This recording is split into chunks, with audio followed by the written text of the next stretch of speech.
आज विश्व योग दिवस है और विश्व योग दिवस पर हम लोगों के बीच उपस्थित हैं मुख्य वक्ता के रूप में योगी कवि प्रेम भाटिया जी। प्रेम भाटिया जी आरजेएस फैमिली से बहुत शुरू से जुड़े हैं, 2015 से मुझे याद आ रहा है, 2016 के भी कार्यक्रम में लगातार जुड़े रहे हैं।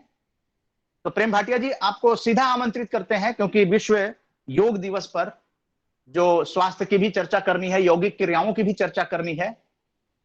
प्रेम भाटिया जी, जी आचार्य प्रेम भाटिया जी सादर आमंत्रित हैं आरजेएस के राष्ट्रीय वेबिनार में। प्रेम भाटिया जी, मेरी आवाज आ रही है आपको? आ रही है, बिल्कुल अच्छी आ रही है। गुड गुड, आ रही है। तो आज के मुख्य जो हमारे अतिथि हैं सुरजीत सिंह जी, मैं आपका अभिवादन करता हूं। मैं थोड़ा लेट हो गया क्योंकि कुछ वेबिनार में व्यस्त था और मुझे कुछ आपके प्रश्न उत्तर सुनने को मिले, मुझे बहुत अच्छा लगा। और हमारे संयोजक उदय मन्ना जी जो परिवार सहित दिन रात एक ही रहते हैं आज ये सकारात्मक आंदोलन को आगे बढ़ाने के लिए, और मैं शुक्रगुजार हूं आप सबका जो आप अपने अपने क्षेत्र में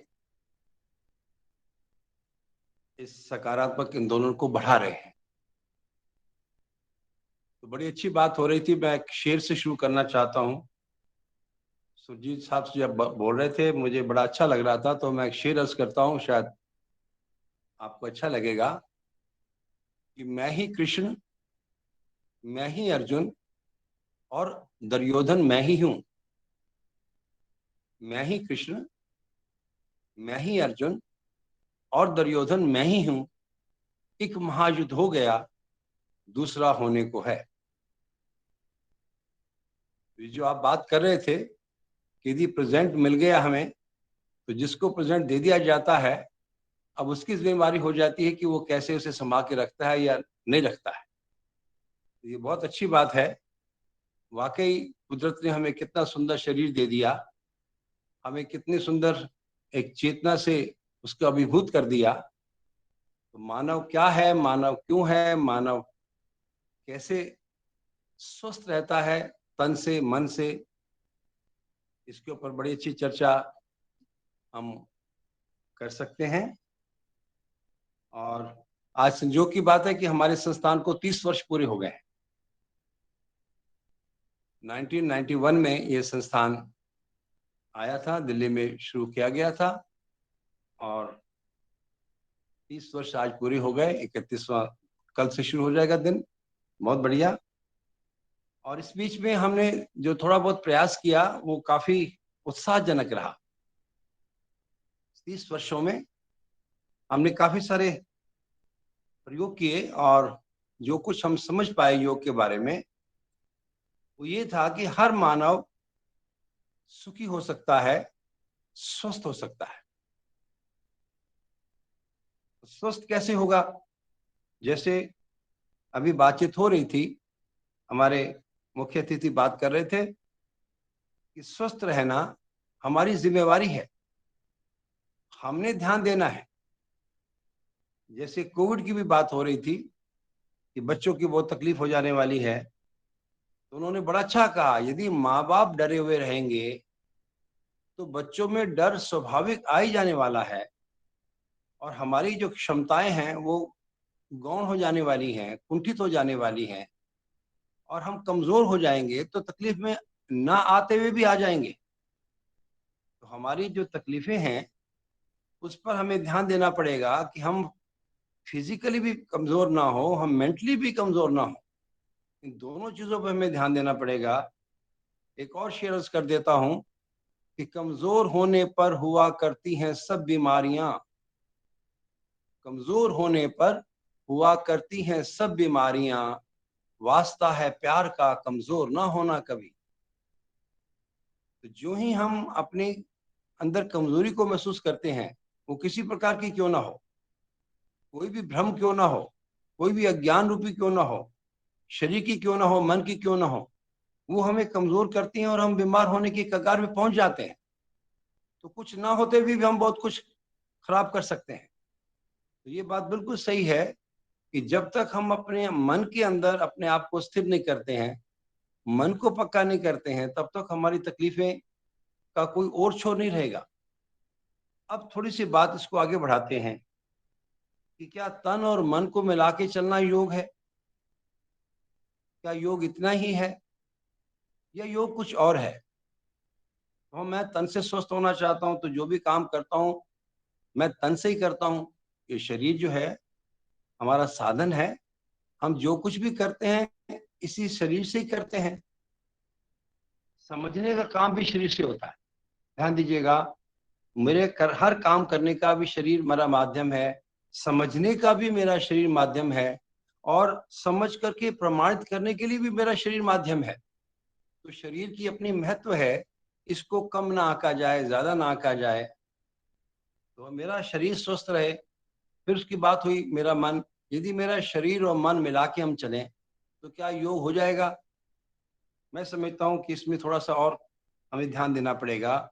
एक चोर है, चोरी करना चाहता है और वो उसके मन में चोरी की भावना है, तो उस शरीर को मिला करके चुपचाप इस प्रकार से जाता है, जहां चोरी करने जाता है मजाल है उसको कुछ खांसी आ जाए, मजाल है उसको कुछ थोड़ा सा भी खड़का कर जाए, मजाल है वो कुछ भी खटपट हो जाए, कुछ नहीं होगा। अपने शरीर को कितना संयमित करके वो अपने काम को अंजाम देता है। तो हम क्या कहें, चोर एक योगी है? क्या योग कर रहा है? नहीं, कुछ और भी है। हम केवल मन नहीं है। हम कई बार तो हम अपने आप को सिर्फ शरीर ही मान के जीते रहते हैं, ये एक पार्ट है। दूसरे थोड़ा आगे बढ़ते हैं तो हम अपने आप को मन समझ के जीते रहते हैं, ये दूसरा पार्ट है।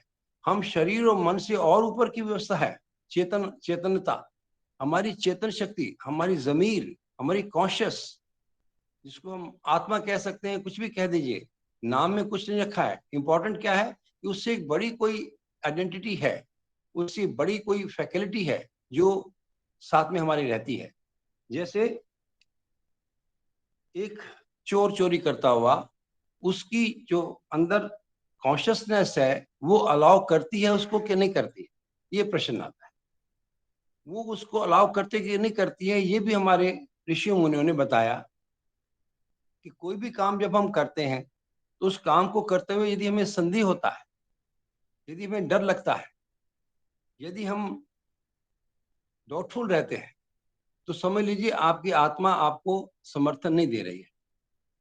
और किसी भी काम को करते हुए यदि आपको उत्साह हो रहा है, यदि आपको खुशी हो रही है और उसको बांटने के लिए मन कर रहा है, दूसरों को बताने के लिए मन कर रहा है कि देखिए मैं इस प्रकार से खुश हुआ हूं, इस प्रकार से मेरा अच्छा हुआ है, आप भी अच्छे होइए, यदि ऐसे भाव रहते हैं तो आपकी आत्मा आपको समर्थन दे रही है। तो जब हम किसी की हेल्प करते हैं तो हमारे कैसा लगता है कि यस मैंने ये किया और थोड़ी सी तकलीफ किसी की थी वो ठीक हो गई, वो मुझे दुआएं दे रहा था, मुझे लगा कि मुझे और सौभाग्य मिले तो और भी अच्छी बात है। इस प्रकार से हम अच्छी बातों को कैसे बढ़ाते हैं और कैसे बताते हैं? तो अपने प्रचार प्रसार के लिए सिर्फ नहीं बताया जाता, उस बातों को और आगे बढ़ाने के लिए बताया जाता है। दीपक से दीपक जलता है, दिए से दिए जलता है, तो एक जलता हुआ दीपक ही दूसरे बुझे हुए दीपक को जला सकता है। और वो है हमारा विचार, वो है हमारा उससे उससे उससे इंटरेक्शन, उससे अपने शेयरिंग। इस प्रकार से मुझे लगता है कि यदि हम अपने तन को, अपने मन को और अपनी चेतना को साथ लेके चलते हैं, इन तीनों की एक अलाइनमेंट हो जाती है, तो हमारे अंदर बहुत ताकत बनती है। हम किसी भी तकलीफ का बड़ा अच्छे से सामना कर सकते हैं, बड़ी शांति से उसे निभा सकते हैं, और दूसरों की तकलीफों को भी हम बहुत उनको सहयोग दे सकते हैं। तो मुझे ऐसा लगता है कि जितने भी लोग, हर एक आदमी इंपॉर्टेंट है, हर एक आदमी महत्वपूर्ण है। जिंदगी किसकी कम महत्वपूर्ण होगी, मुझे नहीं समझ आता। हर एक आदमी अपने आप में एक महत्वपूर्ण इकाई है। एक बात तो ये रहती है कि जो आदमी अपने आप को सिर्फ अपने तक सीमित रखते हैं, तो उनका कितनी लोअर कैटेगरी हो गई। इतना सर्वोच्च ये साधन पाकर के भी, ऐसा अच्छा जन्म पाकर के भी, या ऐसी अच्छी एक योनि पाकर के भी कि हम मानव बने हैं, जो सर्वोच्च योनि मानी जाती है ना, उस प्रकृति के सर्वोत्तम इकाई मानी जाती है, उसमें रह करके भी, हम होकर के भी हम अपने आप तक सीमित रह सकते हैं। अर्थात हम अपने ही बारे में सोचें, अपने ही बारे में कुछ करें, अपने बारे में ध्यान रखें। ध्यान रखें मीन्स अपनी मनमानी करते रहे। ध्यान रखेंगे तो नेचुरली कुछ अच्छा ही होगा। दूसरा ये है कि एक आदमी अपने तक ध्यान ना रख करके परिवार का ध्यान रखता है, वो संवेदनशील ज्यादा होता है, कंपेरेटिवली अपना भी परिवार का भी ध्यान रखता है। तो ये कितना महत्वपूर्ण हुआ। मुझे लगता है इसमें भी एक कैटेगरी आगे बढ़ी है, लेकिन ये पूरा तो नहीं है। एक और व्यक्ति है जो अपना भी ध्यान रखता है, परिवार का भी ध्यान रखता है, उसके बाद अपने समाज के प्रति भी अपने कर्तव्यों को वहन करता है, अपने दायित्व समझता है।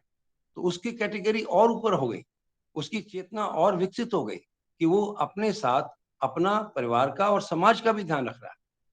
उसके बाद मुझे लगता है कि कोई मानव मात्र का ध्यान रखता है कि सभी मानव मेरे जैसे हैं, मैं सभी जैसा हूँ और सभी मानव एक जैसे हैं। पूरी मानवता के प्रति उसका यदि श्रद्धा रहती है और उसका यदि कंट्रीब्यूशन रहता है, तो मैं समझता हूँ उसका और लेवल बढ़ जाता है। और फाइनली जो व्यक्ति अपना भी ध्यान रखे, परिवार का भी ध्यान रखे, समाज का भी ध्यान रखे, पूरे मानव मात्र का ध्यान रखे और पूरी प्रकृति का भी ध्यान रखे, पूरी प्रकृति का भी पोषण करे, यानी कि वो हर एक के लिए पूरक बन गया।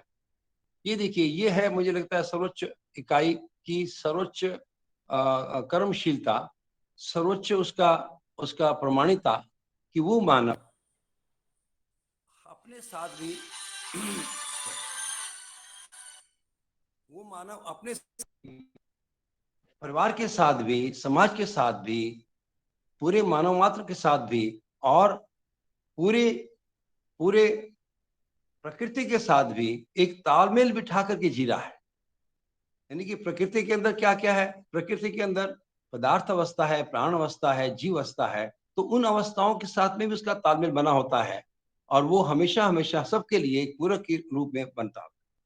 तो मुझे ऐसा लगता है कि जब तक मानव अपने आप को समझ नहीं पाता, क्योंकि मैंने आज सुबह भी कुछ कार्यक्रम था तो मैंने कहा कि हमारे पास दो ही विचार अभी तक रहे, अध्यात्मवाद जिसका आधार रूप ईश्वर को माना गया और दूसरा विचार रहा भौतिकवाद। ईश्वरवाद में हम कुछ चाहते रहे लेकिन कुछ स्पष्ट न होने से, या दूसरे शब्दों में उसकी परंपरा नहीं बन पाई। हम जो चाहते रहे उसकी परंपरा नहीं बन पाई। परंपरा का मतलब ये है कि जो हमारा विचार बना है वो विचार शिक्षा में आ जाए। वो विचार यदि शिक्षा में आ जाता है तो एक उसका खाना पूरा होता है। दूसरी बात, वो विचार मेरा व्यवहार में भी आ जाता है तो मेरा दूसरा खाना पूरा होता है। वो विचार मेरे कार्य में भी आ जाता है, ये तीसरा खाना पूरा होता है। वो विचार यदि मेरे संविधान में भी आ जाता है, एक व्यवस्था में आ जाता है, ये चौथा खाना पूरा हो। ये चारों खाने यदि बन जाते हैं तो ये परंपरा कहलाती है। इससे परंपरा बनती है, आने वाले सभी उसके ऊपर चल सकते हैं। तो यदि ऐसा नहीं हो रहा तो हो सकता है किसी ने बहुत अच्छा रियलाइजेशन कर लिया हो, बहुत कुछ समझ लिया हो, लेकिन आगे समझाने की व्यवस्था तो नहीं बन पाई। जो शिक्षा में नहीं आ पाई, जो बात शिक्षा में नहीं आ पाती, वो उसका लोक व्यापीकरण नहीं हो पाता है। इसलिए अध्यात्म की सारी चीजें जो जो उसमें नहीं आ पाई, वो शिक्षा में नहीं आ पाई, शिक्षा में नहीं पाई तो उसका लोक व्यापन नहीं हो पाया। इसलिए वो बाकी बाकी पहले से रह गया, ऐसे रह गया। इसी प्रकार से मेरे व्यवहार में यदि मेरा धर्म नहीं आया, व्यवहार में मेरी वो बात नहीं आई जो मैं सोचता हूँ कि यस ये बात महत्वपूर्ण है, तो मेरे व्यवहार में नहीं है तो क्या फायदा। मैंने किसी भाव का शेर लिखा था, उतना ही ज्ञान हम पचा पाए हैं, उतना ही ज्ञान हम पचा पाए हैं जितना उससे व्यवहार में ला पाए हैं। यदि हमारा व्यवहार ही उससे ओतप्रोत नहीं है मेरे भाव से, तो मेरा व्यवहार किस काम का या मेरा ज्ञान किस काम का। तो इसी प्रकार से मेरे कार्य में भी वो नजर आना चाहिए और उसके लिए एक व्यवस्था बननी चाहिए जिसमें सभी लोग आ सकें और सभी उसको समझ सकें, सभी अपने जीवन को अच्छा कर सकें।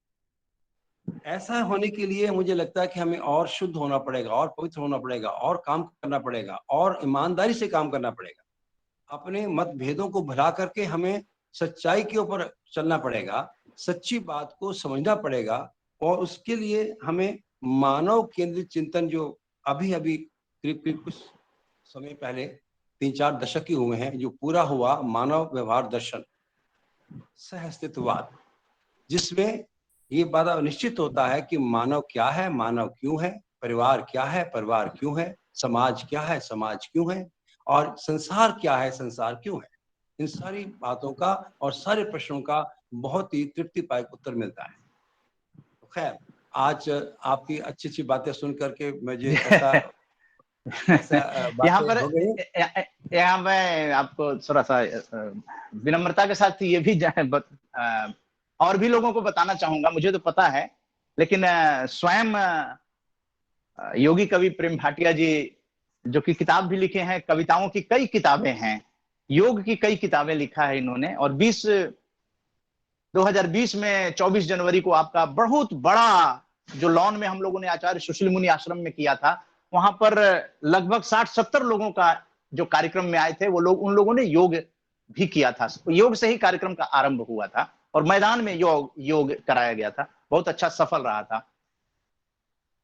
अभी आपने जो दर्शन की बात की, तो मुझे ध्यान आ रहा है कि आपने अपनी माताजी, जो कि शतायु होने वाली थी, कुछ दिन रह गया था, और आपने एक अवार्ड घोषित किया है, जो यही जो दर्शन आप कह रहे थे, तो उन जहां से ये सूत्रपात हुआ है उस दर्शन का, वो कौन महानुभाव थे जिनके नाम पे आपने आरजेएस का राष्ट्रीय सम्मान घोषित किया है? वो महानुभाव है श्रद्धेय बाबा नागराज, बाबा ए नागराज। उन्होंने मध्यस्थ दर्शन लिखा है। सॉरी, उन्होंने मध्यस्थ दर्शन लिखा है, और वो पूरे वेदों से, वेदांत से, और काफी समय तक उन्होंने करीब 25 वर्ष साधना की। कितना वेदांत, वेद, उपनिषद, गीता सब कुछ होते हुए भी तो मानव की हालत कैसी है, हमारे हमारे सारे देश के अंदर हालत कैसी है, पूरे मानवता की हालत कैसी है।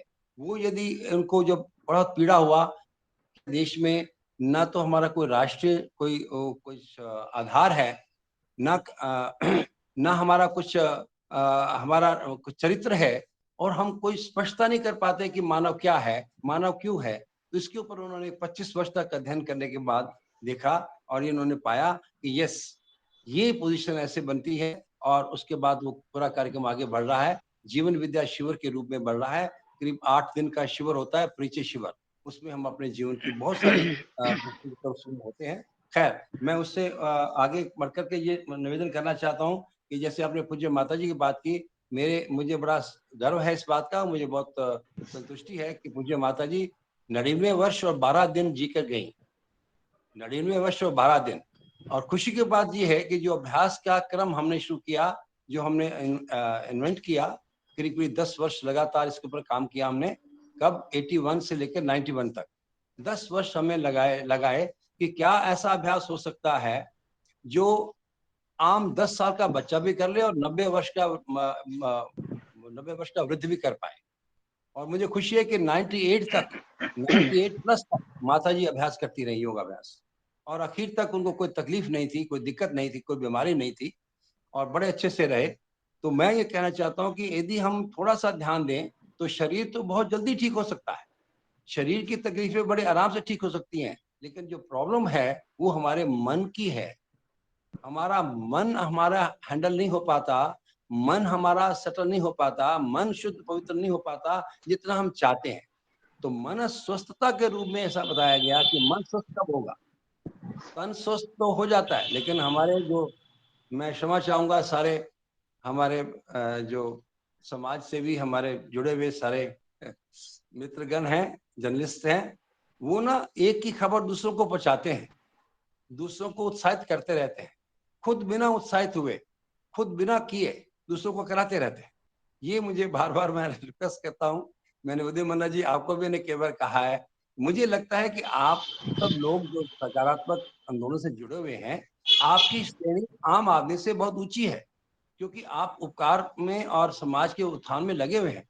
लेकिन यदि आप अपना उत्थान नहीं कर पाएंगे, यदि आप अपने को स्वस्थ नहीं रख पाएंगे, यदि आप अपने को समय नहीं देंगे थोड़ा सा, यदि अपने को स्वस्थ रहने के लिए क्या करना चाहिए यदि आप निश्चित नहीं करेंगे और उसका अभ्यास नहीं करेंगे, तो निश्चित रूप से हम बहुत लंबी सेवा नहीं दे पाएंगे, हम और अच्छे स्वस्थ नहीं रह पाएंगे, हमें तकलीफ हो जाएगी। और बाय द वे आपकी तकलीफ सिर्फ आप तक सीमित नहीं रहती है, परिवार में भी जाती है और समाज में जुड़े होने से समाज में भी तकलीफ होती है कि आप तो यार काफी अच्छा कर सकते थे, तो क्यों नहीं हो पाया। तो मुझे ये लगता है कि थोड़ा-थोड़ा अभ्यास करने से, बड़े आराम से अभ्यास करने से, हमारा यूट्यूब चैनल है आचार्य प्रेम भाटिया के नाम से, और उसमें हमने करीब 8, 10, 12 वीडियोज़ डाल दी हैं, छोटी-छोटी वीडियो डाल दी हैं। उसमें हम आप अच्छे से अभ्यास सीख सकते हैं। पहला सेट, दूसरा सेट, तीसरा सेट, चौथा सेट, आप प्राणायाम सीख सकते हैं। आप अच्छे से कैसे अभ्यास करना है सीख सकते हैं, और बड़ा सिंपल है, शायद आपने सोचा भी नहीं होगा। हाँ, एक बात मैं ज़रूर कह देता हूँ, जैसे सुरजीत साहब कह रहे थे कि हम कैसे ध्यान रखें, कैसे करें। मैं चाहूँगा कि आप थोड़ा इसमें ध्यान दीजिएगा कि हम अभ्यास कैसे करवाते हैं। मैं उसकी विधा बताना चाहता हूँ कि वो अभ्यास की जो आधारभूत बात क्या है। देखिए, सबसे पहले हमने ये देखा कि जो भी तकलीफ होती है हमें जोड़ों से होती है। तो हम जोड़ों पर काम करना शुरू किया हमने। पाँव से लेकर सभी सिर तक जितने भी जोड़ हैं, उसके ऊपर हमने थोड़ा-सा उसको घुमाना करना शुरू किया। उसके ऊपर थोड़ा-सा काम करना शुरू किया, और हमें पता चला कि कितनी एनर्जी हमारी जाम होती है, जो उससे खुलने से वो सेट हो जाती है। जैसे कोई भी चीज़ जाम पड़ी-पड़ी खराब होती है ना, उसमें वो लग जाता है, ज़ंग लग जाता है। उस ज़ंग को खत्म करने के लिए उसको मूवमेंट होना ज़रूरी है। कोई भी गाड़ी चलेगी नहीं, कोई भी गाड़ी जब तक चलती नहीं है तो गाड़ी काहे की?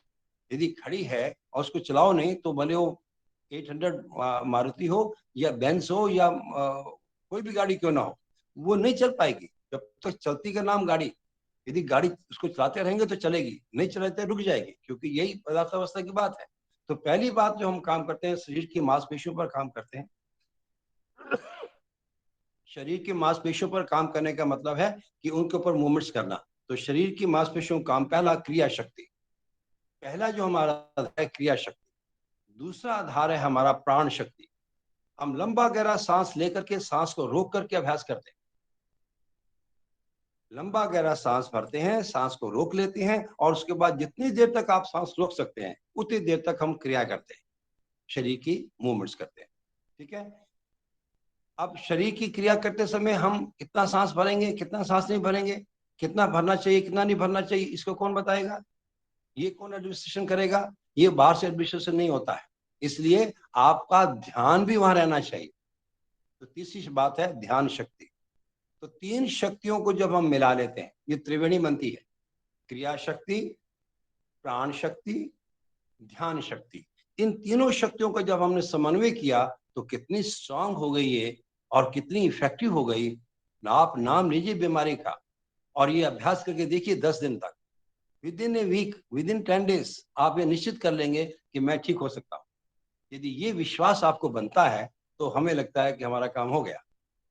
बहुत बीमार, बहुत तकलीफ में रहते हुए लोग, बड़े कमजोर लोग भी, अलग अलग प्रकार की बीमारियों से ग्रसित ग्रसित लोग भी बड़े थोड़े से दिनों के अंदर बहुत जल्दी ठीक हो गए। और इसका जब मैं उदाहरण दे रहा हूँ अपने पूज्य माता जी का, कि मैंने नहीं सोचा था कि 10 वर्ष से 90 वर्ष तक काम हो जाए तो मुझे बहुत अच्छा लगेगा। उन्होंने 98 प्लस करके दिखाया। और ध्यान बता दीजिए, और बताना चाहता हूँ, मेरी छोटी बिटिया जब वो 10 वर्ष की थी तो कम से कम 100 लोगों को अभ्यास करा रही थी। इतना सरल अभ्यास, 100 लोग अच्छे से अभ्यास कर रहे थे उसके उसके उसके अंदर, उसकी उसके कमांड के अंदर या उसके निर्देश के अंदर। तो सिंपल है, हर आदमी कर सकता है। यदि आप उठ के बैठ सकते हैं या लेटे लेटे रख सकते हैं, आप कैसी भी हैं, आप कैसी भी स्थिति क्यों ना हो, मेरा ये मन में था कि कैसी भी स्थिति में आप क्यों ना हो, यदि आप ठीक होना चाहते हो और सीखना चाहते हो और आप करना चाहते हो तो आप कर सकें। ये देखिए आधार। तो इससे मुझे बड़ी तृप्ति मिली कि किसी भी स्थिति में कोई भी तकलीफ क्यों ना हो, यदि आप अपने पे ध्यान देना। हाँ, पॉइंट क्या है, ध्यान इससे सबसे बड़ा महत्वपूर्ण पॉइंट है। ध्यान करना नहीं होता सर, ध्यान करना कहीं ना कहीं ले जाएगा, ध्यान देना होता है। आप अपने पे ध्यान दें, आप परिवार पे ध्यान दें, आप समाज पे ध्यान दें, आप प्रकृति पे ध्यान दें, आप भगवान पे ध्यान दें। ध्यान ध्यान देना होता है, केयर करनी होती है। You have to do it, ये आपको करना है। और इसलिए मुझे लगता है कि जितना जितना हम अपने को जिम्मेवार समझते हैं किसी भी काम के लिए, उतना उतना ध्यान हम स्वतः देते ही हैं। ये जिम्मेवारी की बात है जी। मैं अपने शरीर के प्रति जिम्मेवार नहीं रहता हूँ और सबके प्रति जिम्मेवारी की झंडा गाड़ता हूँ, ये ठीक नहीं है। पहले मुझे अपना शरीर को स्वस्थ रख करके उसके बाद अगला काम करें। क्योंकि मुझे ऐसा लगता है जी कि यदि मेरा शरीर स्वस्थ है तो मैं किसी की स्वस्थता के लिए कुछ काम कर सकता हूँ, किसी की सहायता कर सकता हूँ। इसी प्रकार से यदि मेरा मन शांत है, मेरा मन अच्छा है, तो मैं किसी उद्वेलित मन को या आवेशित मन को भी शांत करने की योग्यता मेरे अंदर हो सकती है। और मैं ही अशांत हूँ तो मैं किसको शांत करूंगा? मैं ही अशांत हूं तो मैं किसको शांत करने की बात करूंगा? हाँ, ये जरूर कह दूंगा, ओम शांति शांति शांति। अरे भाई, काय की शांति यार? मुझे अशांति है तो मुझे बताओ, मुझे कैसे शांत होऊंगा? तो ये मुझे लगता है कि हम अपने तन से, मन से, धन से, सोच से, समझ से इतना रिच हो जाएं, इतने हम अच्छे हो जाएं कि हम वाकई किसी अपने भी काम आ सके, किसी और के भी काम आ सके। तो मुझे इतना लगता है कि जितने भी लोग जितना भी बड़ा काम करना चाहते हैं, ये देखिए कितना अच्छी बात है कि जो लोग जितना उपकार करना चाहते हैं उनको उतना ध्यान ज्यादा देना पड़ेगा अपने आप पर और सब पर, क्योंकि यही बात है, यही आधार बनेगा। यदि वो अपने पर ध्यान नहीं देंगे तो लोग कहेंगे, लोग खुद तो बीमार रहते हैं, आप खुद तो बीमार रहते हो और हमें कहते हो जी आप ठीक हो सकते हो, ये कैसे हो पाएगा? तो मैंने अपने जीवन में बहुत अच्छे से देखा है कि मैं जब ठीक होना चाहता हूँ तो मैं अपना ध्यान रखना शुरू कर देता हूँ। मैं जब अपना ध्यान नहीं देता हूँ मैं बीमार हो जाता हूँ। तो बीमार होना डिसईज, डिसईज का मतलब हुआ नॉट एट ईज। हम ईज नहीं है, हम सेटल नहीं है, हम शांत नहीं है, तो हम डिसईज्ड हैं। परेशान, परेशान अपनी शान से परे। हम अपनी शान से परे होते हैं, हम अपनी शान में नहीं होते, इसलिए परेशान होते हैं। तो ये मुझे लगता है कितनी शानदार छोटी छोटी बातें मुझे लगता है कि हमें काफी प्रेरणा दे सकती हैं कि हम इसको काफी अच्छे समझ सकते हैं, काफी अच्छा इसको इसको किया जा सकता है। और बड़ी छोटी छोटी चीजों से हम बहुत जल्दी सेटल हो सकते हैं।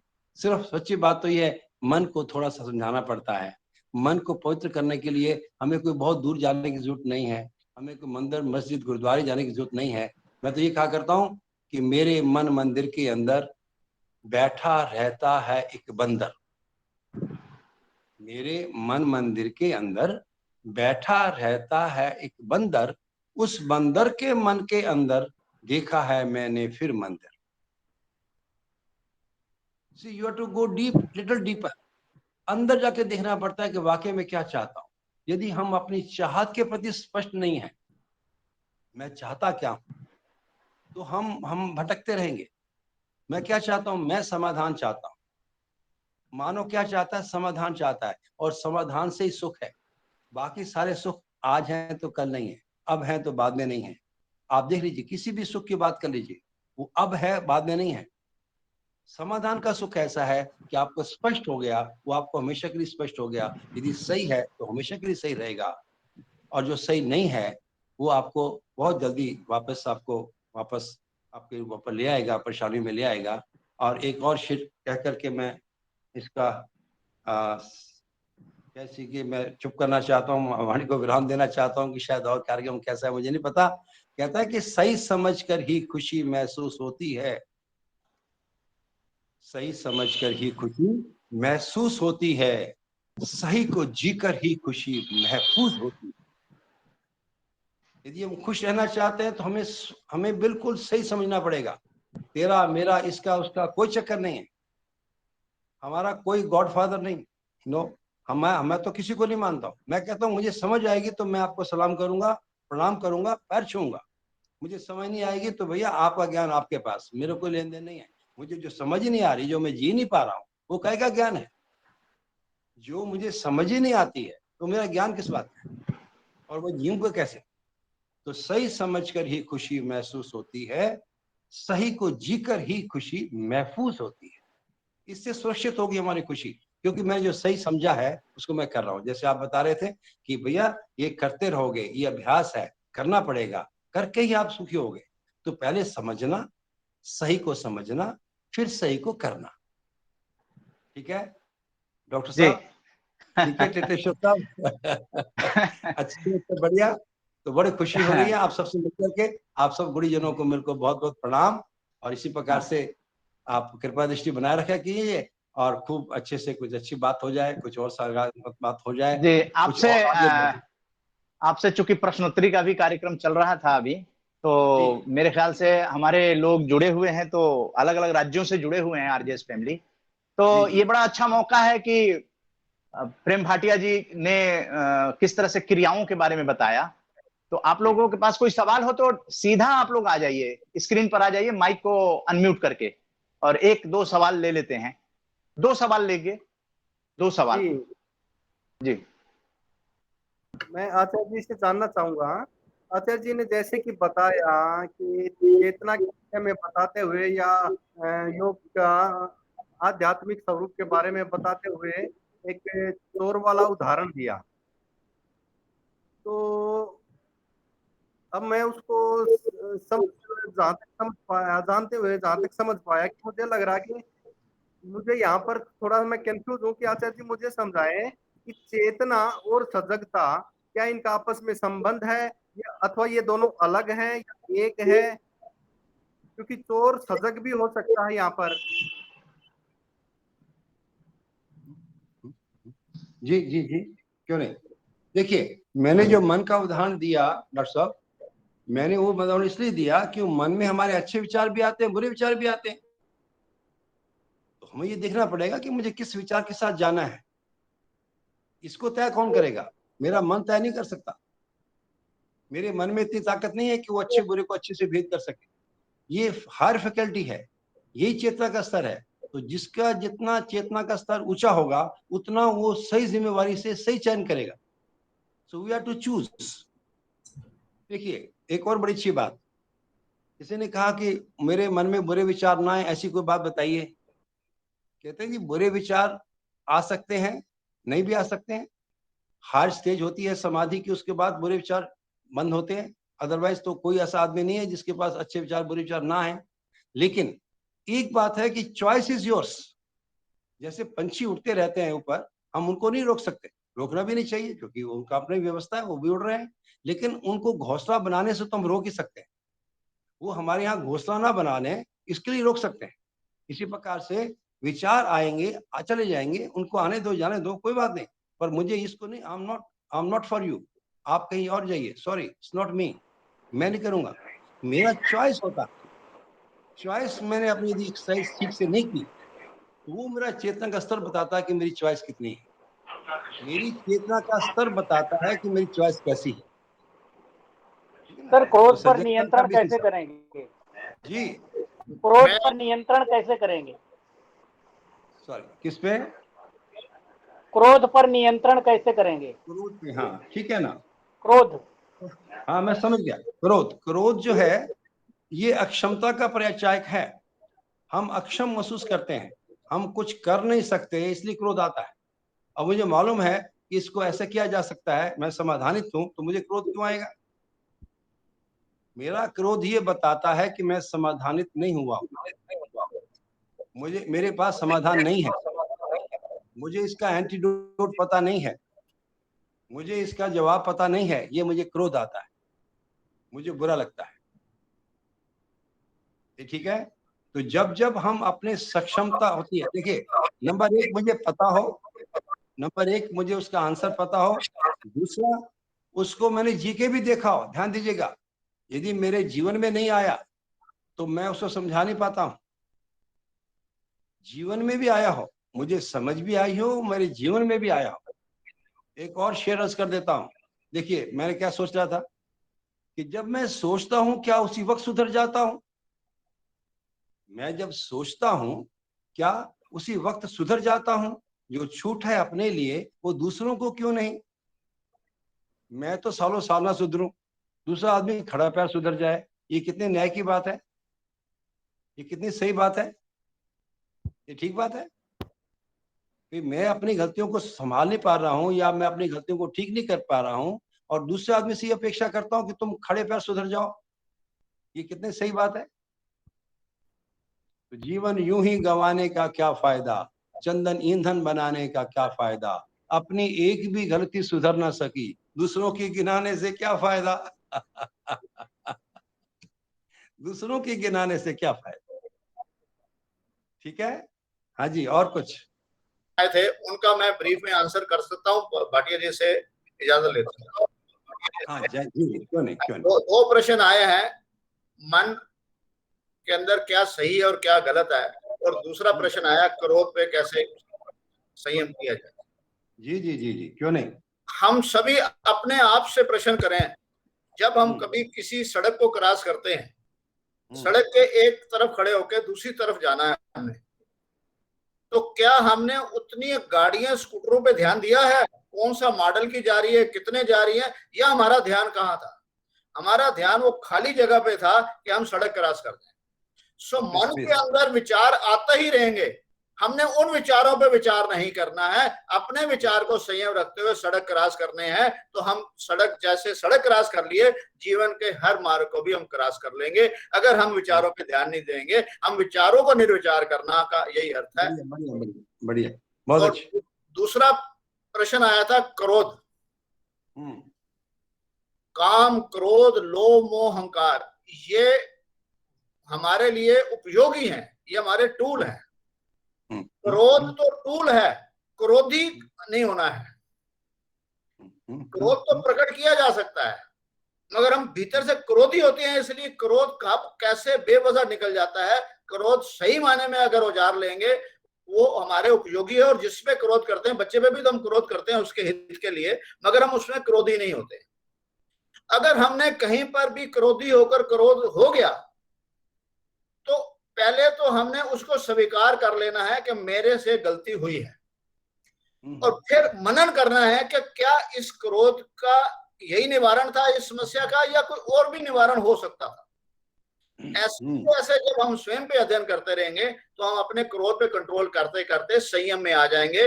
क्रोध बुरी चीज नहीं है, क्रोध एक ऐसा टूल है जिसका उपयोग करना नहीं आया, इसलिए बच्चे के हाथ चाकू दे देंगे तो अपने हाथ में मार देता है। हमें क्रोध पे संयम रख के उसका प्रयोग करना है, और जब भी आए उसके बाद हम विचार करेंगे। निश्चित रूप से क्रोध जैसे एक फिश के अंदर कंडा है, वो घातक नहीं होता, क्रोध भी रहेगा हमारे जीवन के अंदर, हमारे लिए उपयोगी होगा, घातक नहीं होगा। हम सुमन करेंगे। मैंने ब्रीफ आंसर दिया है, और भाटिया जी से माफी चाहता हूँ, उनके प्रश्न को मैंने अपने साथ दिया है। तो आप सबका बहुत बहुत धन्यवाद। हाँ, एक छोटी सी बात मैं ऐड कर देता हूँ इसमें। छोटी सी बात मैं इसमें ऐड कर देता हूँ कि जैसे कोई गलती करता है और हमें क्रोध आने लगता है, ठीक है, तो हम जो क्रोध भी करते हैं, जो क्रोध करते हैं, ये देखें कि क्या मैंने उसको वो बात समझा पाया हूँ जो वो समझना चाहता था, क्या उसको ठीक हो गया है, क्या वो समझ गया है जो मैं समझाना चाहता था, क्या उसमें बेहतरी हो गई या मुझ में बेहतरी हो गई। ना मुझ में बेहतरी हुई ना उसमें बेहतरी हुई, तो क्रोध का फायदा क्या भाई। सही बात का क्या फायदा। मनन करना मेरे अंदर भी आवेश दे के गया और दूसरे को भी और बुरा लग रहा है। इसलिए एक शेर अर्ज कर देता हूँ कि जो कुछ भी हो सका है, जो कुछ भी हो सकेगा, जो कुछ भी हो सका है, जो कुछ भी हो सकेगा, वो प्यार से हुआ है, वो प्यार से ही होगा। मैं भी आपको एक शेर छोटा सा बोल देता हूँ आपकी इजाजत से। वाह जी वाह, वाह, स्वागत सर, स्वागत। स्वयं का स्वामी कहते हैं जी। ये मैंने 30 साल पहले अपने लिए लिखा था। कहती है दुनिया बुरा जिसे, वो की बुराई हमने। कहती है दुनिया बुरा जिसे, वो की बुराई हमने। कहती है दुनिया अच्छा जिसे, वो की अच्छाई हमने। क्या बात है। कहती है बुरा जिसे दुनिया, वो की बुराई हमने। कहती है दुनिया अच्छा जिसे, वो की अच्छाई हमने। जो कोई ना कर सका वो ऐसी खुदाई की हमने। जिस मिलन को दुनिया तरसती है, उस मिलन से की जुदाई। क्या बात, बहुत बढ़िया, बहुत बढ़िया, बहुत। स्वयं का स्वामी मैंने इस शेर के साथ ही अपने आप को बनाया था, और स्वयं का स्वामी बनते ही हमारे जीवन की समस्या का समाधान आरंभ हो जाता है। मैं आप सबका बहुत बहुत धन्यवाद देता हूँ, और खासकर साहब का कि हमारे विचारों में इतना तालमेल है कि मेरे को अपने विचारों के पे भी दृढ़ मोर स्टैंप लगाई इन्होंने कि ये योग है। तो मैं तो विचारक हूँ, तो विचार के माध्यम से करता हूँ। सो आपने तो प्रैक्टिकल भी दिया, सो आपका बहुत बहुत धन्यवाद। बिल्कुल, जब भाटिया जी कह रहे थे तो दिदेवार जी मुझे याद आ रहे थे। आपके भी विचार और साम्यता बहुत थी दोनों विचारों में। और अब हमारे बीच एक साधक हैं ओम प्रकाश झुनझुनवाला जी, तो मैं चाहूंगा कि दोनों हस्ती यहाँ मौजूद हैं। तो ओम प्रकाश झुनझुनवाला जी, आप सीधा कोई सवाल एक साधक के रूप में आप